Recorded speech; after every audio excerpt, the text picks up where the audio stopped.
like it if you stop picking fights with monsters. Toko runs again. She's not exactly sure what she's doing, but she has no way to find out. She has to find out a way to energize Epiphany, or she's going to be made into roadkill. A few minutes later, the two of them dive into a concession booth filled with snacks and drinks. I'm not exactly sure what these are, but they say energy on them, so I'm gonna just grab a bunch and drink up. Don't choke. Toko jabs her finger through the top of a can and drinks it down.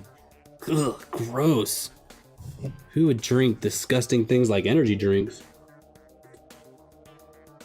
Nasty.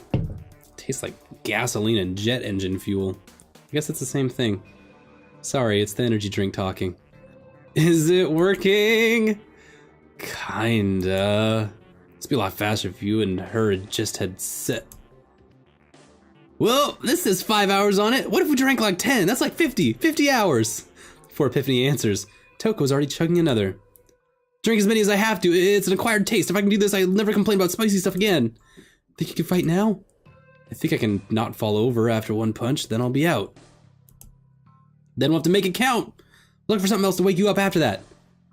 Oh boy, I can't wait. Okay, let's look for that mountain of an angel. First we're running from him. Now we're looking for him.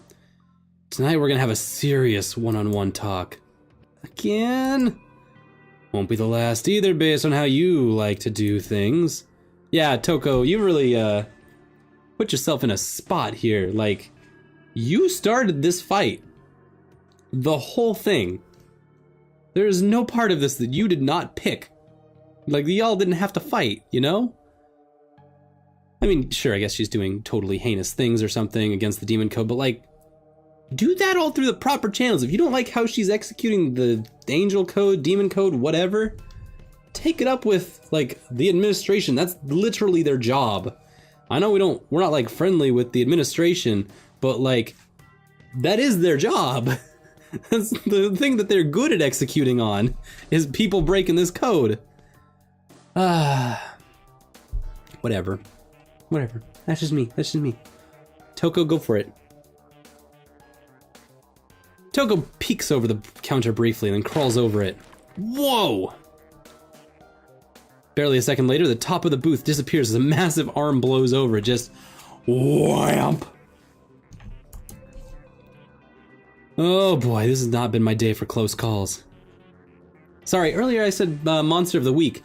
I did not realize that literally meant monster of the day. What is your soup du jour? What is your monster du jour? Ah, we have Big Torso Man today. Thanks for asking. Okay, do something, Epiphany. Something, alright. I'm a woody doing a thing. Whatever, dog. Alright, Angel. I don't know why I'm fighting you, and chances are you don't know or care why you're fighting me. Here we are, though. Let's make sure it's amazing while it lasts. Strong and silent, how sexy, how beautiful, how damn cliche. Punch him. Punch him in his idiot body. Epiphany rushes in, planting a foot on the giant's chest, jumping up higher. She throws a punch straight into the angel's face. Sure you can. Didn't even flinch. The angel grumbles and swings wildly for Epiphany. She rebounds back off his chest and lands just in time to receive his second swing. Epiphany crosses her arms to brace for the blow, but sent reeling backwards from it. Whoa, looks like that's all I had left. Epiphany starts to disappear, and suddenly, Toko splashes a mop bucket of water on Epiphany's head. No giving up yet! I need to dunk you in a tub of water or something. Not happening, I need to just rest a bit. Got stuck with a complete weirdo. Gonna smell for a week. About now, Toko's wishing she had a better idea than hoping to shock her soul into functionality. This is likely universal penance for running blindly into things again. It's her soul. This is her soul that needs energy, not her body. You win. Go ahead. Ezra is already in the middle of a punch and gets Toko hard, flinging her across the room. Is she gone? No? Ezra, please clean up your mess. Oh, did you get hurt? Let me see. Ezra kneels down, putting his hands on the floor as she crouches to Nemi's height. That's not too bad. Here, I'll kiss it better. Nemi kisses Ezra's cheek. During the momentary distraction, Toko makes her escape. Oh well, I think she's learned her lesson. Curtain and 30.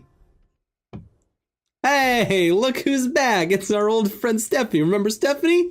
Me either. 10 minutes to the main event. Come on, where are you? Stephanie checks her phone for the 1,000th time. Still no message. If Toko did something to you, Nadia... There's the text. God damn it, Chitley, don't startle me like that. Steffi fumbles around in her pocket and pulls out a disgruntled blackbird. Chicken hawk. Have you seen them yet? Yeah, I'm waiting for here for Nadia, and I think those demons are nearby as well. But I haven't seen them. I told Nadia where to meet me. Have you seen Nehemiah yet? Of course not. She's backstage. And why aren't you? That's where the demons would be. These are backstage tickets. Naturally. Stephanie fumbles both the bird and the phone in the air, but somehow manages to catch them again. Once she's confident she can manage the juggling act, she checks the ticket, and sure enough, it's an expensive all-access backstage pass. And you forgot that when it was just me and Nadia going as friends? I just bought the cheapest tickets available because you don't pay me enough for anything nicer. Stephanie barely manages to hold back a sniffle. You should have said something. Hurry up. They're probably in danger, or at least in an extremely awkward situation. I'll go hunt them down. Hopefully nothing's happened to her. Stephanie puts the bird back in her pocket and speeds down the street. Oh, those pocket birds sure will get you. That's a very normal thing for normal human peoples to have. Stephanie, a normal girl with a normal human blackbird in her normal pocket. What a state you are in! Toko is quite bruised at this point from the altercation with Ezra. She is sitting in the alleyway behind the concert theater. She tries to catch her breath and recover when Jin Xiao arrives. Guess I am the first here. Oh, and I missed the concert. You didn't miss much other than my ass getting kicked. That does sound uneventful to watch. Still, we have spent the past 2 hours searching for you. I kinda wish I realized that Epiphany had fallen asleep. Was asleep before I confronted Nemi, so I didn't, eat fist. I see. If Toko had not rushed in as usual, it would not be an issue. Given the situation and still feeling the beating she's recently taken, Toko isn't feeling in the mood to snark back. Yeah. Thanks, Jin Xiao. How do I wake her up, though? Simple. You are a succubus, and you are in a relationship with Nadia. This better not be going where I think it's going. Oh yeah, it is. Have you not been aware of the last 4 days of your life? Of course not. No. Come on. Okay, good. Good.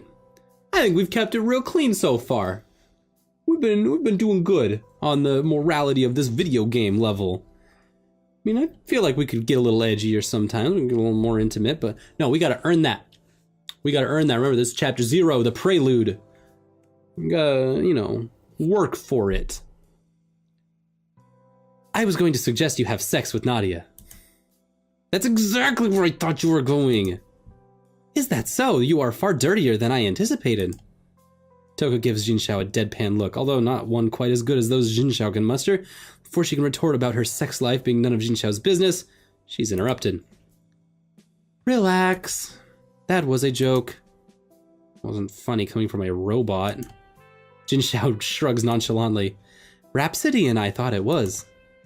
Ugh, you're not being very nice. And after I was beaten up, too. Toko is not very nice to me. Hey, don't make me sound like such a jerk. And Devin calls you names like a zombie or doll. Devin does not mean it. Toko is sincere. Toko is startled into silence. She stares at Jin Xiao, who stares back with the same blank expression she usually has. For a moment, Toko is unsure if she honestly hurt Jin Xiao's feelings. What a strange thing to worry about. That's a good sign. She's got worries. We're really getting there, eh? Maybe she should ask Nadia about this uncomfortable feeling of having done something wrong. We're gonna teach Toko. One day at a time. One getting the crap beaten out of her at a time. Hey, wait up. Toko is walking slowly next to Jin Xiao as they spot Devin and Nadia further down the street. Oh, you two are okay. Toko is mostly okay. Toko, why am I damp, fizzy, and high-strung? Oh no! You're bleeding. You got into another fight, huh? Yeah, hold still. You're gonna need a lot more of those to get rid of the rest of the blood. Shush, let me do what I can do. Let me do what I can do. I'm pretty sure it's your fault. I feel like running a marathon. Toko grumbles a bit as Nadia tends to her forehead. Your girl has been worried sick about you for the past hour, plus you made us miss the concert. I was busy. You have to know what's going on here. Trust me, I felt something weird in there. But I don't care. It's not my job to care, nor is it yours or anyone's. Relax. I can't relax. For someone who refuses to do the most basic job of a demon to the point where they can't even stay in hell anymore, you sure seem upset about these rules. They're hard. What should we do instead of this concert? I am getting hungry. Of course you are. Devin and I should find sustenance on our own. I imagine Toko would rather eat Nadia's sustenance in private. Shinsho, that dirty. You're a dirty person. Is that supposed to be a joke? Rhapsody has good material. Nadia pauses, not quite sure what the meaning behind that is, as she starts connecting the dots. Hey! We're not like that yet, you two. Nadia rings her fingers together. A girl has to be romanced a little first. When something like that happens, I want it to be a beautiful moment. All the cute girls say that. Though don't they tend to say if not when? Shut it, Nadia's right. No one else gets to decide when Nadia and I do that. I just love, we just keep pushing them. We can do it. We can do it. We can do it. It's just like you're like all your jerk friends. You like get a date with someone.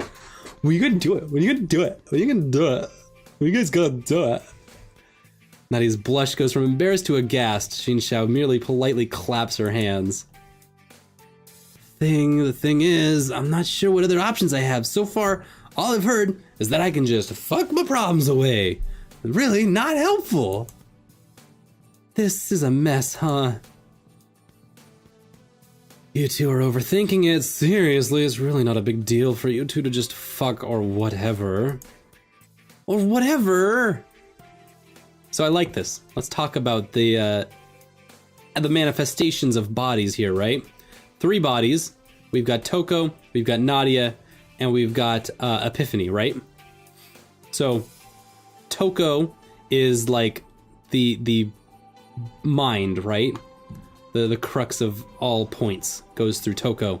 Nadia is the body, so every time that Toko, the brain, thinks of doing something to the body, Nadia is the one who gets hit.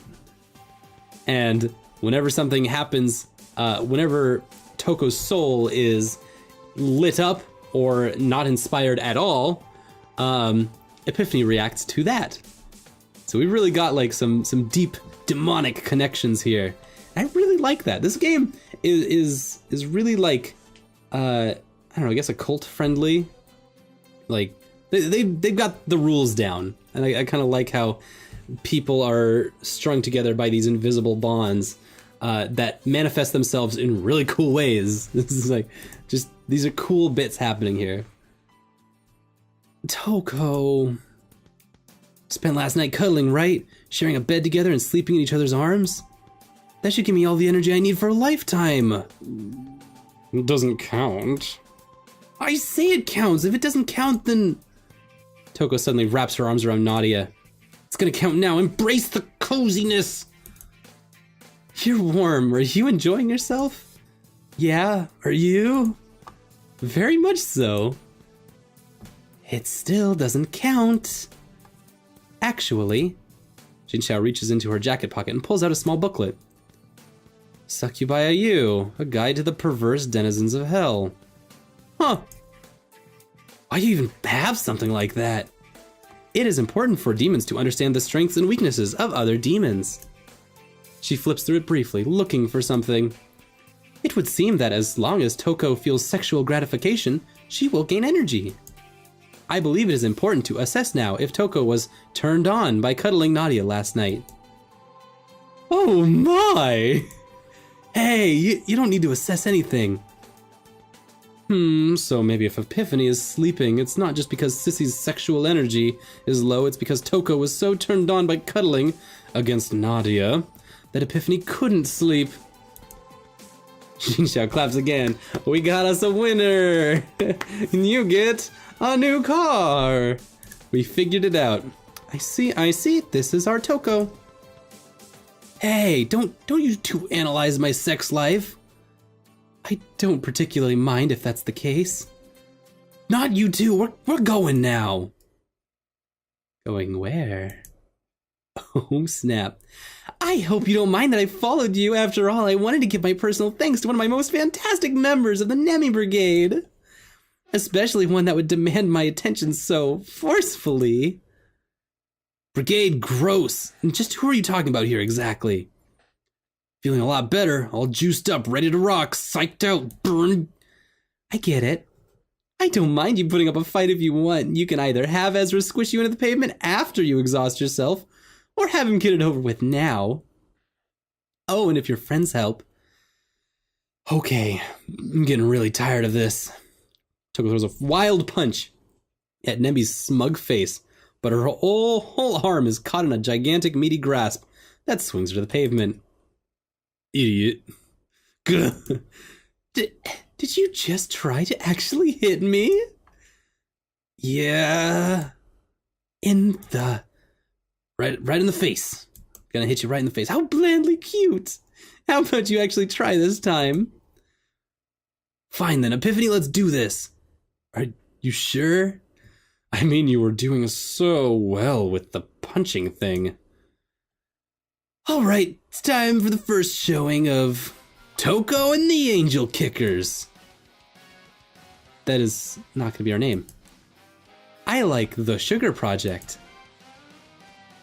I guess we're stuck, helping Sissy after all. Don't expect me to provide much more than backup. Devin whips out her drumsticks from one of her dress's many folds. This is unavoidable, I suppose, even though I have yet to eat. Saxophone! I was wondering why this, like, so far up to this point, the score has had a lot of points where, like, horns play. Like, in the bedroom scenes, like, there's horns playing, and I was always like, we have a lot of rock bits, but we don't. And then sometimes there's, like, weird, like, jazzy bits. I see where we're coming into this now. Okay, this is good. All right. Straight up, this is a a saxophone extended hard rock band. I like this. I like where this is going. Jin Xiao extends her hand and the clothes around her reshape and form themselves into a more fitting garment, accented with eerie neon bones. In her hand, she grips the black and gold saxophone, Rhapsody. I guess I should have known that with the name Rhapsody would be a saxophone. Whatever.